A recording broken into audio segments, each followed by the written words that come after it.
When the human ambassador to the Galactic Concordance was called forth, many knew as to the reason. When it was explained as to why the ambassador was called before the full GC Council, all the human ambassador displayed was confusion. Wait, you're telling me that humanity is on trial for war crimes, and for violating the Geneva Conventions, due to the manner in which we defeated the Kilogram Swarm?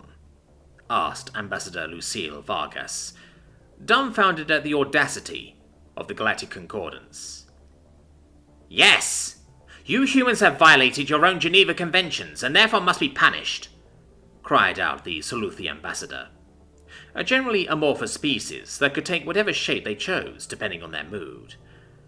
Currently, the Soluthi was a rolling mass of gelatinous goo, indicating their anger.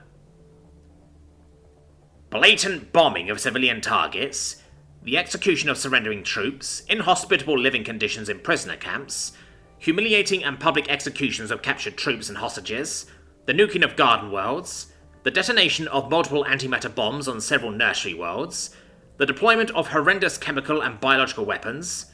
Need I say more? Sneered the El Rishi ambassador, as he tossed the datapad down in disgust, pointed ears twitching in disgust. As the gallery yelled and jeered at Ambassador Lucille, all the ambassador did was stand there with a bored expression.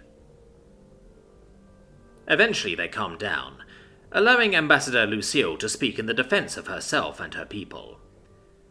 None of you signed it. A puzzled silence filled the room. None of you ratified it.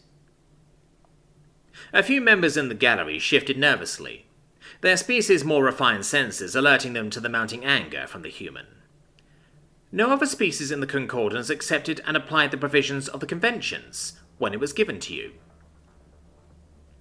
Ambassador Lucille was now gripping her clenched fists so tightly she was beginning to pierce the palms of her hands with her fingernails, the coppery tang of her blood becoming apparent to those with keen noses. So why do you assume that the rules apply to you? Yelled Ambassador Lucille, her rage directed at everyone, but everyone knew she specifically meant the Kilgrim. What do you mean? The Republic of Humanity is a member of the Concordance, so every legally binding agreement is valid. The Geneva Conventions are no exception, answered the El Rishi, in the prim and proper voice that his species were known for. I also distinctly remember, when they were brought up, that many in this council simply scoffed at the idea of such rules being drafted up hundreds of years ago, and believed them to be so antiquated that they were to be considered invalid and obsolete. How convenient that you believe it applies to everyone here now of all times, especially after our recent defeat of the former premier military force in the galaxy, sneered back Ambassador Lucille. So you believe that your own laws do not apply to you in this instance? That you are free to commit such atrocities? Free to commit them? Oh no, we'll pay for this in one way or another later. But if any of you had read the documentation like you were supposed to, before carelessly tossing them aside, you would have known that there was an out for any signatory of the conventions. And what would that be? That if the opposing race is not human, humanity is given free rein to slaughter them? To commit such atrocities that their population may never recover? Snarled the Kilgrim ambassador. Oh no, nothing like that. There is just a very clear warning in them. The conventions apply to a signatory nation, even if the opposing nation is not a signatory, but only if the opposing nation accepts and applies the provisions of the conventions. You, Ambassador Clickra, and your entire species laughed at the idea of the conventions, believing that such things are common sense, and that common sense would be all that is needed to keep people in line. She growled, as her hands gripped the table, before her hard, noticeable cracks appeared in the normally durable table. Started the Kilgrim ambassador, before being cut off by Ambassador Lucille. But you are no better than us! Shocked silence filled the chamber, as the human ambassador yelled so suddenly and so loudly that the sensitive auditory systems of some ambassadors were blown out, before protective systems could be activated. "What do you mean by that, young sapling?" whispered Ambassador Nilano, the representative of the oldest still living species left in the galaxy, the tree-like Willowans. They were affectionately called Ents by many humans, a nickname they smiled at with fondness. Sirius 3, Rylon 8, Canis 4, Alpha Centauri Prime, Eta Brutus 9, Pluto, Epsilon Indi 5, Edenia, Wolf 359, Arcturus Station, Procylon Prime. "And what are those exactly?" asked Ambassador Clickra nonchalantly, though some noticed his mandibles were twitching, in his species' sign of nervousness.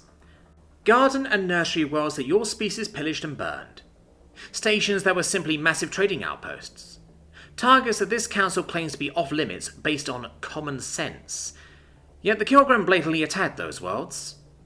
Every planet has either been scorched clean or turned into prison planets, where prisoners of war and hostages are routinely tortured, beaten, violated, and sometimes even eaten by the more ravenous guards. "And what proof do you have of this? There is none, because it has no—" yelled Ambassador Clickra, before he was once again cut off, this time by a ping, as every ambassador present was sent a file that contained detailed interrogations of captured Kilgrami soldiers and guards, as well as video files from the security systems the Kilgram used. After assessing for an hour to review the evidence submitted by the ROH, every member of the council reconvened back into the council chambers, the Ambassador Clickra being dragged to his seat by security, 3 of which stood next to and behind him to ensure he did not run away, as he had attempted to do during the recess. As the council has seen, the Kilgram swarm violated your common sense rules first. Human worlds have been stolen, burned, or irradiated to the point of uninhabitability. Republic citizens have been stolen from their families. We have found some, but most we cannot find evidence of that. Of those we found alive, many were sexually violated, without a care for their age, had missing limbs due to either amputations, or being bitten off by their captors, or they were found slaving away in mines with little to no protective gear. Casting her gaze around the room, her glare settled on Ambassador Clickra. I could have sworn that slavery of any kind, as well as the eating of sapient beings, was outlawed. If not officially, then through common sense, growled Ambassador Lucille, shouting the 2 words so loudly that the Kilogram ambassador flinched back. Returning her gaze to sweeping the room, seeing that many in the room were apologetic and in subservient positions, she continued. We gave them every chance to prove us wrong. That they were the better people they said they were. We submitted reports on all that we had discovered, as per protocol, yet nothing was done. Every report, every complaint, was swept under the rug. From your reactions, most of you never saw these reports, which only tells me that the Galactic Concordant Security Council is to blame for keeping this from you. If you had been informed as per protocol, the war would have been put on hold until we were proven right, the war ended, and reparations would have been made. Taking a deep breath, along with a sip of her water, she continued. Instead, the facts were kept from the rest of the Galactic Concordance Council, meaning that escalation was the next logical step. We gave them one final warning, one final chance to make things right before we pole vaulted over the line. Their systems and the Council systems can prove that. After they laughed at the warning, they pressed on, sealing their fate. Sitting back, Ambassador Lucille sighed before continuing. So yes, we did raise and irreparably irradiate countless garden and nursery worlds. We did detonate antimatter bombs on garden and nursery worlds. We did gas whole planets with toxins and diseases so vile Nurgle himself would be proud of us. Yes, we cut down fleeing and surrendering soldiers. Yes, we reduced whole cities to rubble and ash, without regard for civilian life.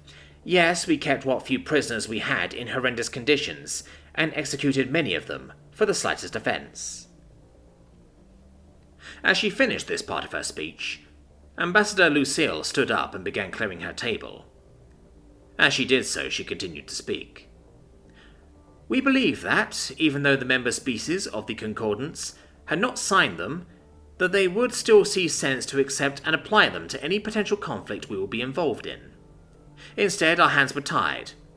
We could either bow down to a galactic power that was dead set in enslaving us for food, pleasure, and manual labor, or we could fight back. They wanted to wipe us out, and what they didn't wipe out, they'd enslave. The Republic outlawed slavery centuries ago, and a peaceful end to the war was no longer possible, so extermination was the only choice left. If we were faced with the same situation again, we would gladly do it again, if it meant our survival. She then reached up, ripped the ambassador pin from her lapel, and cast it on the floor of the council chambers. Everyone stared at either her or the pin in shock. She soon confirmed their suspicions. Since it appears that the Galactic Concordance cannot create or enforce any laws that benefit everyone, while being so incredibly corrupt that the Security Council would keep vital information away from the rest of the Council, information that would have led to this farce of a trial ending before it even began, I see no reason for the Republic of Humanity to continue being a part of it. You may contact us through diplomatic channels, but we refuse to be a part of this concordance any longer. As she walked towards the door, the entire chamber erupted in a panic as every ambassador began receiving panic calls from their respective government and military officials, getting reports that ROH businesses were suddenly uprooting, embassies were rapidly closing down, ROH citizens living within the territories of various Concordance members suddenly uprooting as well, their dwellings being sold for dirt cheap, as billions of humans were suddenly leaving Concordance space. Military officials were in a panic, as hundreds, if not thousands of starships of various classes began leaving various ports, stations and formations, only saying that their government had recalled them when an answer was demanded of them. Tens of millions of ground troops were also doing the same, dropships and assault ships landing near or at every installation with ROH citizens and troops. As the Galactic Concordance Council developed into a panic, as they attempted damage control, with reports already coming in of potential economic downturns, former Ambassador Lucille smiled ever so slightly as she stepped out of council chamber doors, her bodyguards forming up around her as they rushed towards the nearest ROH transport, her office having already been picked clean by Republic intelligence agents. Dipping her head down, former Ambassador Lucille whispered into a hidden mic on her lapel. Operation Downfall is a go. I repeat, Operation Downfall is a go. Almost immediately did she receive a response. Copy that, Agent Francesca. Return to base when able. Ad Victorum. Copy command. Ad Victorum, whispered Lucille. As she strode towards the awaiting shuttle, no longer was she Ambassador Lucille of the Republic of Humanity, former or otherwise. In her place was Senior Field Agent Lucille Francesca of the Republic Intelligence Corp, ready to bring about the downfall of yet another galactic superpower. As the shuttle lifted off towards the cruiser she would be taking home, the ROHS Righteous Vengeance, she grinned down at the planet below her, the seat of power for the entire Galactic Concordance. You'll regret thinking that our rules didn't apply to you.